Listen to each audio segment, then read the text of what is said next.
Qeyri-aşkar cədvəllər bölməsinə aid olan bu tapşırıqda qara rəngdə verilmiş dairənin hansı riyazi əməli ifadə etdiyini tapıb, K və L hərflərinin yerindəki ədədləri müəyyən edib, qanuna uyğun şəkildə tapşırığı həll etməliyik. 7-ni 7-yə vursaq 49 edir. 49-un rəqəmlərinin hasili isə 36 edir. Yəni 4 dəfə 9-un isə 36 edir. Buna uyğun olaraq 7 dəfə 4-ün 28, 2 dəfə 8-in isə 16 edir. K-nın yerindəki ədəd 16-dır.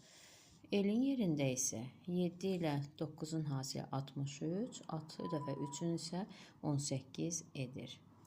Və bu tapşırığa əsasən 16 ilə 18-in hasilini tapıb, alınan nəticədə həmin ədədin rəqəmlərinin hasilini tapacaq. 16-nı 18-ə vursaq 288, 288-in rəqəmlərinin hasili isə 128 edir.